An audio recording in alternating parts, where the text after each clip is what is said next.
ఇది కొత్త కదా లవ్ బర్డ్స్ ఇది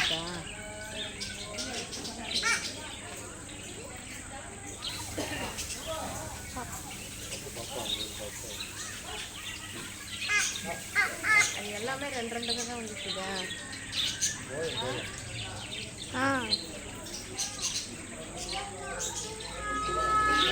அப்படியே கீழே வீடு